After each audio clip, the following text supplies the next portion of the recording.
Oke, jadi pada saat ini saya akan membuat tutorial uji validitas dan uji reliabilitas.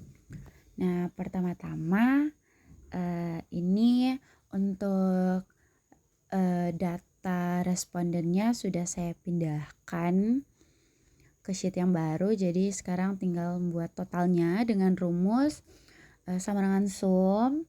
Baru kita drag dari A sampai AE. Lalu kita tekan enter. Nah, terus setelah itu kita membuat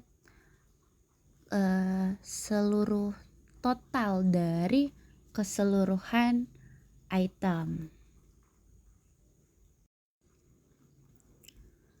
Nah, setelah itu kita copy semua data, terus kita salin ke SPSS.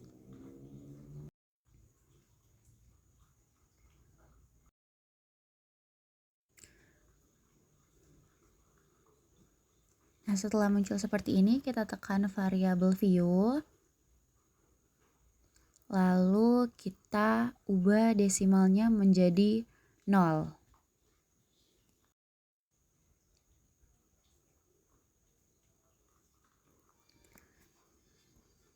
Nah, untuk mempercepat kita blok angka 0 yang ada di situ, lalu kita pindahkan ke yang di bawah, begitu seterusnya.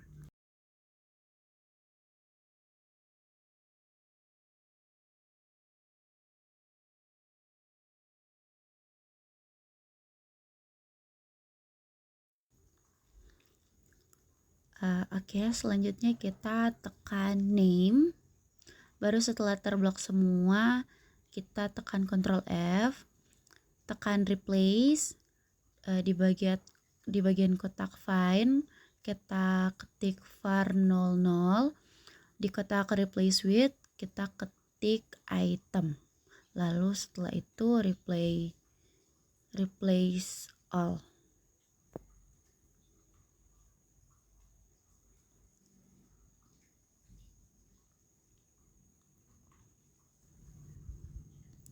Nah, selanjutnya pada bagian yang item 32 kita ganti menjadi total.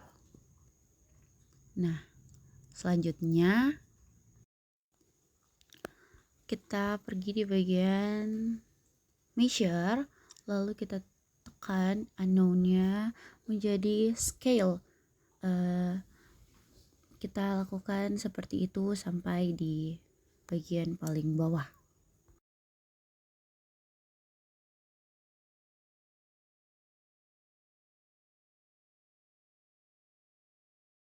Nah, setelah itu kita kembali ke data view. Nah, setelah itu kita tekan analyze. Lalu kita tekan correlate. Kemudian tekan beef. Nah, setelah itu kita Ctrl A dan pindahkan item ke sebelah kanan dengan menekan tanda panah, lalu kita okekan. Nah, setelah itu muncul kotak hasil validitas yang akan dianalisis hasilnya. Nah, setelah itu kita perbesar bagian hasil,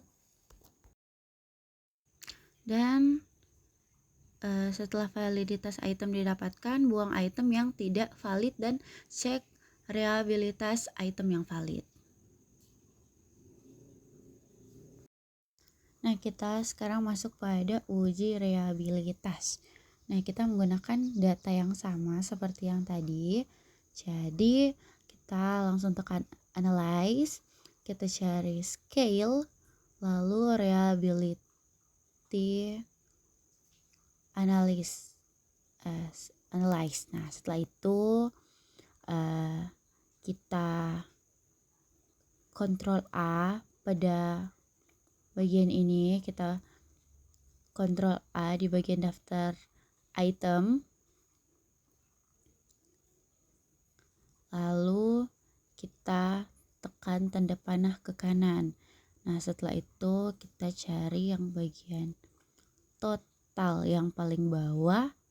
Terus kita tekan panah yang kiri untuk kembalikan ke sebelah.